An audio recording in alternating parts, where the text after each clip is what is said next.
Hutang negara menjadi 6.000 triliun saat ini, naik hampir 4.000 triliun dalam waktu 6 tahun bekerja. Hebat pokoknya. Bayar bunganya saja kalau 5% setahun adalah 300 triliun. Untuk bayar bunganya, ngutang lagi. Top sekali lagi, top dah pokoknya. Bagaimana bayar? Lawang APBN selalu minus, untuk biaya rutin belanja negara aja minus. Piejal, sampean kelola negara dihapusi pembantu-pembantu sampean, kok ya masih dipakai gitu loh. Gak kasihan nanti pas pada nggak njabat diuyak-uyak masalah ketidakmampuan sampean semua. Kan malu. Sekarang aman karena punya ribuan buzzer yang menutupi kekurangan dengan serangan terhadap pengkritik walaupun pengkritiknya memberi solusi. Buzzer sudah berhasil membunuh karakternya para pemberi solusi lain di dalam cara cerdas bernegara. Ketika ditanya misalnya kapan pindah ibu kota ke Penajam, nanya kapan LRT jadi yang mulai mangkrak banyak, kenapa tagihan ke BUMN kami ini sering gak dibayar, mundur, bahkan mundurnya sampai tahunan. Pasti sang penanya dihujat sama buzzer, mati aja karakternya. Kita tanya lagi, kok mulai kayak oligarki ya BUMN-nya, kerja pakai uang pengusaha kecil, dibayar hanya DP, terus pas selesai pelunasannya amit-amit gak pernah sampai terbayar, lama. Itu BUMN apa oligarki sih? Negara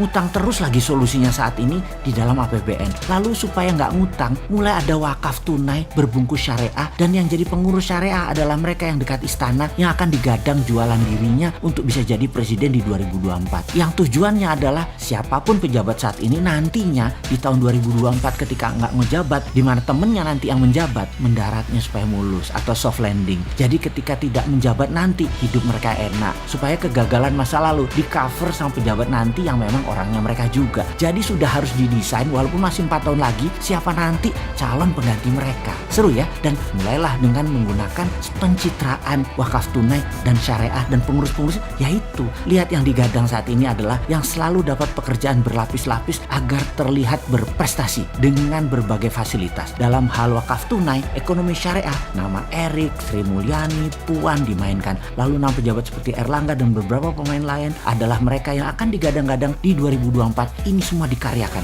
Ini bagi rakyat. Banyak yang tanya, mau kerja untuk rakyat atau promosi dirinya? Kalau Bosman Sontoloyo memang promosi, menjual konsep bernegara yang disebut Mardigunation dan konsep ekonomi yang bernama Mardigunomic, menantang siapapun di tahun 2024 yang akan jadi pemimpin bangsa ini. Yuk duel platform bernegara. Apa Bosman Sontoloyo mau jadi presiden? Oh enggak bakal. Konsep platform yang dijual yang harus dipakai oleh siapapun yang mau jadi pemimpin dengan pola new mind. Dan menurut saya pribadi, semua yang di sekeliling pejabat sekarang dan partainya tidak memilih konsep MMT Mardigunomic yang new mind, karena mereka semua masih old mind. Tapi saya yakin rakyat pintar sadar bahwa bernegara ala 6 presiden kecuali Pak Karno sudah menggunakan kekuatan hutang dan bergantung pada negara besar serta globalis. Konsep Mardigunation adalah patriotik nasionalis. Kemungkinan besar dengan kekuatan aset sumber daya alam inilah printing money dipakai sebagai dasar membangun negara ke depannya dengan orang-orang yang new mind. Jadi nanti ke depannya masyarakat akan punya dua pilihan. Pilih gaya ekonomi dan berbangsa 6 presiden yang lalu yang old mind, atau pilih model asik patriotik nasionalis